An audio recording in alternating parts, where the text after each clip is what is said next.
reviewing 63 vendor bids over 3 years for contracts ranging from $10,000 to $400,000 across completely different categories: HVAC servicing, roofing, electrical work, landscaping, and finding that the exact same company won 41 of them. Not because they were always the cheapest, not because they were always the fastest, just because they always won. That's not a pattern, that's a rigged game. And this is the story of Priya Anand, the procurement analyst who spent 4 months proving it, one line item at a time. Priya Anand was 32 years old, and she'd worked in facilities procurement at Meridian Property Group for just over 3 years. Meridian managed commercial real estate across the Southeast, office parks, retail centers, industrial complexes, which meant an endless stream of maintenance and construction contracts flowing through her department every single month. Her job was simple in theory and enormous in practice: collect vendor bids for facilities work, compare them against scope and cost, and route the winning bid up to her director for final sign-off. She didn't have final approval authority herself. That sat with her director, a man named Frank Delacroix, but she was the one who built the comparison packets he approved from. She was, in effect, the person whose judgment fed the decision, without ever being the person whose name was on the decision. It's a strange kind of position to hold for years, being trusted enough to do the analysis but never quite trusted enough to sign your own name to the outcome. Frank was 53, had been at Meridian for 16 years, and had the kind of institutional trust that made people stop double-checking his decisions a long time ago. He knew every regional manager by name. He'd been to more groundbreaking ceremonies than anyone else in the company, and he told the same 3 stories about them at every holiday party. And people laughed every time anyway, because that's what 16 years of tenure buys you. On the surface, he was exactly who you'd want running vendor relationships for a property company this size: experienced, well-connected, unbothered by the small stuff. Priya's first year, she didn't notice anything unusual. Vendor selection is genuinely messy. Relationships matter. Reliability matters. Sometimes the cheapest bid comes from a contractor who'll ghost you halfway through a job, and experienced people learn to weight quality over price. She trusted that Frank's overrides, when he chose a bid that wasn't the lowest one she'd flagged, reflected exactly that kind of institutional knowledge. She'd sit in his office, walk him through her comparison sheet, and he'd tap a line halfway down the page and say something like, "This one. Trust me on this one." And she did. That was the job: building the analysis, trusting the veteran to apply judgment she didn't have yet. It was in her second year that she started keeping something like a mental tally, mostly out of professional curiosity rather than suspicion. A contractor called Sterling Bay Contracting kept showing up. Not on every job, that would have been too obvious, but on a disproportionate number of the larger ones, the ones over $50,000 especially. There was a roofing replacement at a retail center outside Charlotte, an HVAC overhaul at an office park in Nashville, a parking structure repair in Knoxville. Different regions, different property managers requesting the work, different scopes entirely, and somehow, over and over, the recommendation packet Priya built would come back from Frank's desk with Sterling Bay circled in blue pen. She didn't think much of it at first. Sterling Bay did solid work, from what she could tell in post-project reviews. Property managers liked them: reliable, professional, always finished on schedule. If a contractor happens to be good, of course they win a lot of bids. That's not a scandal. That's just a good contractor building a reputation. But by her 3rd year, the pattern had become impossible to ignore for someone who spent every working day staring at comparison spreadsheets. She started actually counting, out of what began as idle curiosity and became something more focused the longer she looked. Sterling Bay had submitted bids on 58 jobs over roughly 2.5 years. They'd won 41 of them. A 70% win rate is not by itself proof of anything. Some contractors really are just better and really do win a lot. But when Priya pulled the actual bid numbers, not just the outcomes, something more specific jumped out. On 11 of those 41 wins, Sterling Bay's bid had not been the lowest submitted. In several cases, not even close. One job had a competing bid nearly 20% lower, for what appeared, on paper, to be equivalent scope and materials. From a contractor with comparable licensing and comparable reviews, Frank had personally signed off on all 11 of those exceptions. Around that same time, something happened that Priya almost forgot about until much later, when it suddenly mattered again. A contractor named Ruiz Brothers Roofing, who'd lost a bid on the Charlotte Retail Center job despite coming in well under Sterling Bay's number, called the Meridian front office directly to ask why. It wasn't a formal protest. Smaller contractors rarely have the appetite or the legal budget for that. Just a frustrated phone call from an owner who'd put real time into a detailed proposal and wanted to understand what he'd done wrong. The call got routed to Frank, who handled it himself, and reported back to Priya afterward that Ruiz Brothers had some quality concerns from a previous job that justified the decision. Priya at the time had no reason to doubt it. She only remembered the conversation much later, once she started looking for exactly this kind of thing, and pulled Ruiz Brothers' actual project history. 3 prior jobs with Meridian, all rated satisfactory or better in the internal contractor review system, with no quality concerns on file anywhere.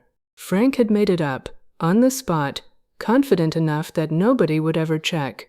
She raised the pattern itself, carefully, the way she'd learned to raise things with Frank, as a process question, not an accusation, because she'd watched enough of his one-on-ones with other people to know exactly how quickly he could make a reasonable question feel like an act of disloyalty. In a routine check-in, she mentioned that she'd noticed several recent awards had gone to bids that weren't the lowest cost, and asked whether there was a standard justification template she should be using to document the reasoning for audit purposes going forward. Frank's answer was smooth, immediate, and completely reasonable sounding. He didn't even pause. Lowest bid isn't always best value, Priya. You know that. Sterling Bay's got a track record with our properties, they know our buildings, and cheap contractors cost more in change orders down the line. I'll write up justifications when compliance actually asks for them. Don't want to create paperwork nobody's requesting yet. It was a good answer. It was the kind of answer that shuts a reasonable question down without technically dismissing it, delivered with just enough warmth that pushing further would have felt petty. And for a while, it worked exactly the way it was supposed to work. But Priya was, at her core, someone who found comfort in numbers actually adding up. And this particular set of numbers had started to itch at her in a way she couldn't quite let go of, even after telling herself repeatedly that Frank's explanation was perfectly plausible. So she started a personal file, nothing dramatic, no accusations, just a running spreadsheet she kept on her own drive, not the shared one. Every job, every bid submitted, every winner, every dollar difference between the winning bid and the lowest bid, whenever they weren't the same. She wasn't building a case yet. She told herself, honestly, that she was just satisfying her own curiosity, the same instinct that made her good at her actual job in the first place. It was a Tuesday night habit for a while, 10 minutes here and there updating a spreadsheet nobody else knew existed, closing the laptop before it started to feel like something more serious than it was. Then, 4 months before this story reaches its turning point, a new hire joined her team, a young analyst named Devin Whitmore, fresh out of a finance program, sharp, and not yet trained to stop asking questions the way people eventually get trained to. Devin had the specific kind of confidence that comes from genuinely not knowing yet which questions were supposed to be off limits, and Priya found herself, more than once, quietly grateful for that. Devin was cross-checking vendor invoices against approved contract values, a routine reconciliation task nobody particularly enjoyed, and came to Priya's desk one afternoon, holding a printout, looking more curious than alarmed. Hey, is this normal? These 3 jobs came in way over what got approved. Priya asked to see the change order documentation. Each one had a brief justification, unforeseen structural issue, material cost escalation, the kind of vague language that's completely normal in construction and completely unverifiable by someone in an office 3 states away from the job site. On 3 separate Sterling Bay projects, the final invoiced amount was noticeably higher than the approved contract value.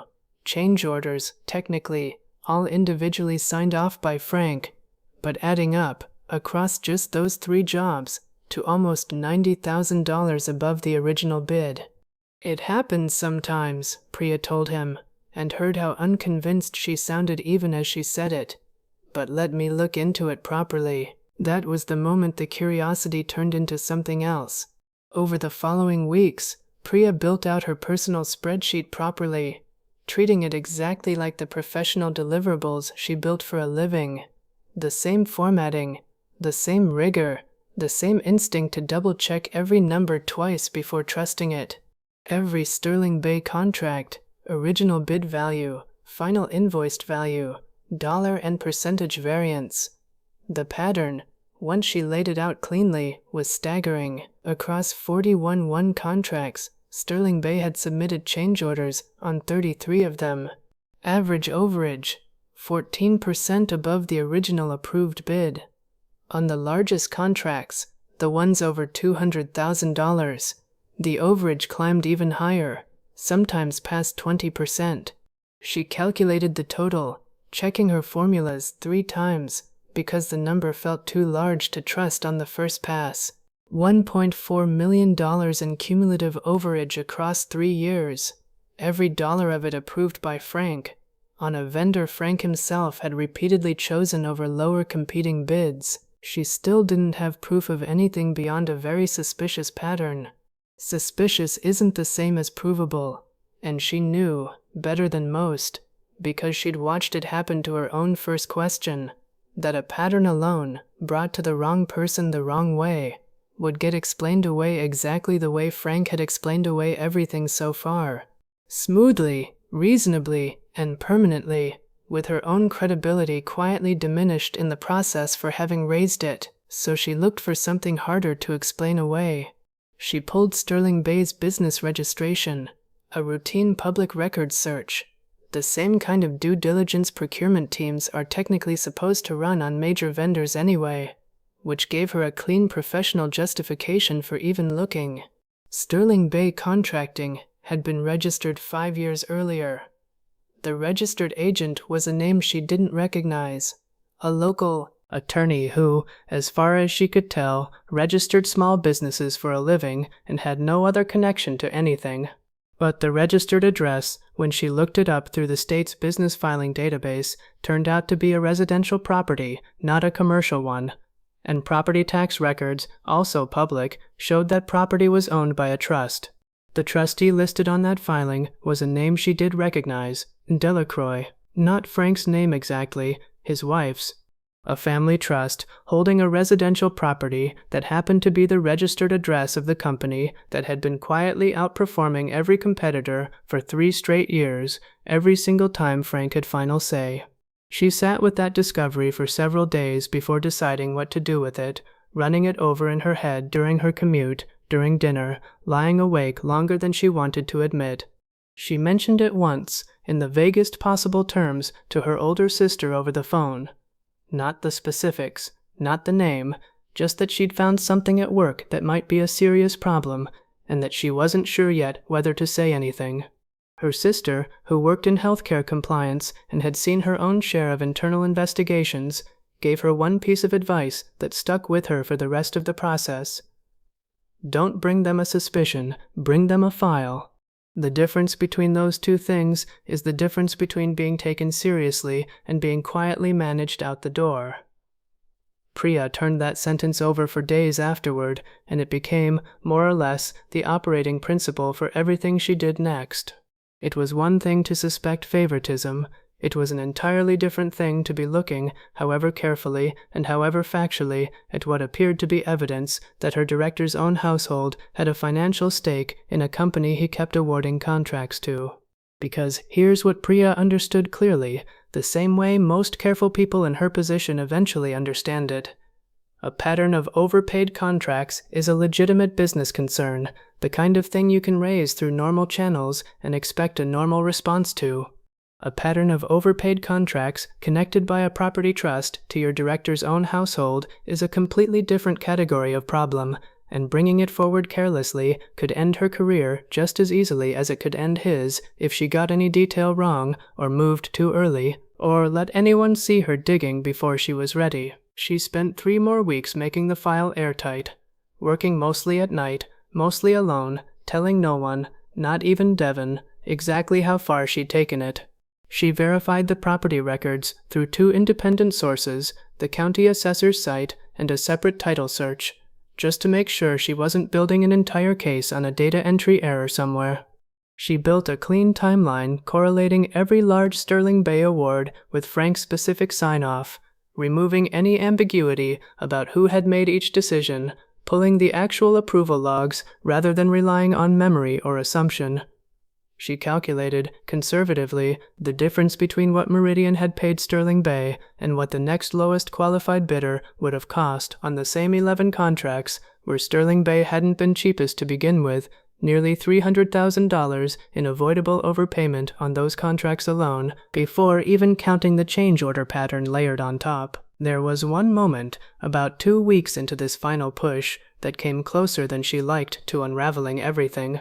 Frank stopped by her desk on a Thursday afternoon, casually, the way he did a dozen times a week, and glanced at her monitor just as she was scrolling through the county property records site.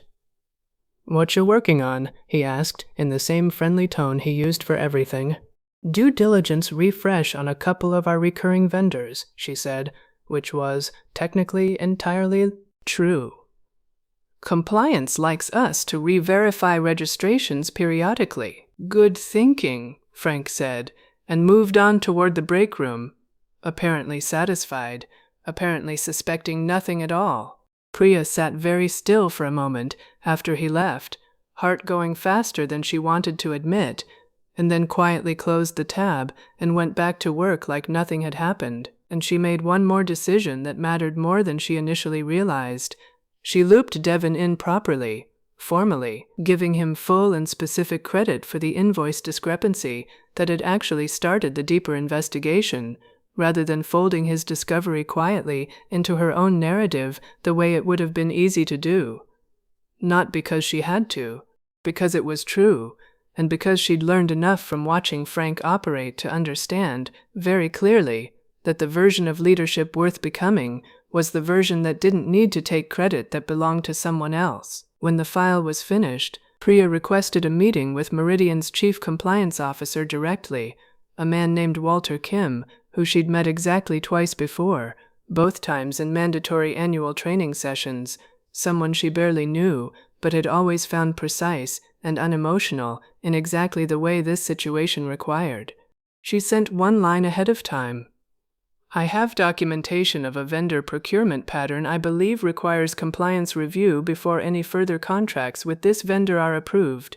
15 minutes, at your convenience." Walter responded within the hour and scheduled her for the following morning, first thing, before most of the building had even arrived. She walked in with the file organized the way she organized everything, data first, interpretation last, nothing that overreached what the documents actually proved. She laid out the win rate pattern first, since it was the most objective and least disputable starting point, just numbers on a page that anyone could verify independently. Then the change order pattern, dollar for dollar, contract by contract. Then, last, the property trust connection, framed carefully as a factual finding rather than an accusation. "I want to be clear, I'm not asserting intent. I'm presenting what the public records show, and I believe it warrants review by people with more authority and more information than I have." Walter read for a long time without saying much, flipping back and forth between pages, occasionally making a small note in the margin of his own legal pad. When he reached the property trust section, he looked up and asked the same question people in Priya's position seemed to get asked every time, in every version of this kind of story. "Have you discussed this with anyone else in the department?" "With Frank?" "No one," Priya said. "This stays with me, Devon, for the initial discrepancy he found independently, and now you." "Good," Walter said, closing the folder with both hands, The way people close something they've decided is now their responsibility rather than someone else's. Keep it that way for now. I need 48 hours before anything moves. Don't change your routine. Don't avoid Frank. Just carry on exactly the way you have been. What happened during those 48 hours, Priya only learned the outline of much later, the way these things always seem to surface eventually through people who technically weren't supposed to talk about it. Compliance pulled Sterling Bay's full contract history that same afternoon, going back the full 5 years the company had existed, rather than just the 3 years Priya had visibility into. They brought in outside counsel by the next morning.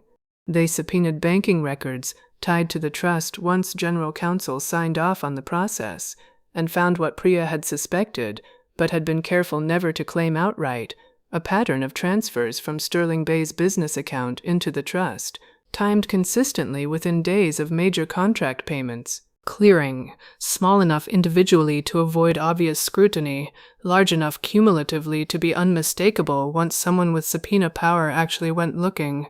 It wasn't just favoritism. It was a kickback scheme, run through a company Frank's own family technically owned on paper, inflated through change orders that existed mostly to pad the skim, dressed up for 3 years as ordinary vendor loyalty and institutional knowledge nobody thought to question. Frank Delacroix was placed on administrative leave the following Monday morning, called into a conference room by Walter and someone from HR before he'd even had a chance to sit down at his own desk. He was escorted out with a small box of personal items by early afternoon, past a floor of people who, Priya included, said nothing and kept their eyes mostly on their monitors, the particular silence of an office watching something it doesn't yet fully understand. The leave became a termination within 2 weeks, once the internal investigation had gathered enough to make the decision uncontestable. The full financial review, once completed months later, put the total improper benefit somewhere north of $1.6 million across the life of the relationship, higher than Priya's own conservative estimate, which turned out to be typical of these situations. The people running the scheme rarely stop at exactly the amount an outside observer's spreadsheet can prove. They simply stop at the amount they can get away with, and it usually takes a full subpoena to find the difference between the two.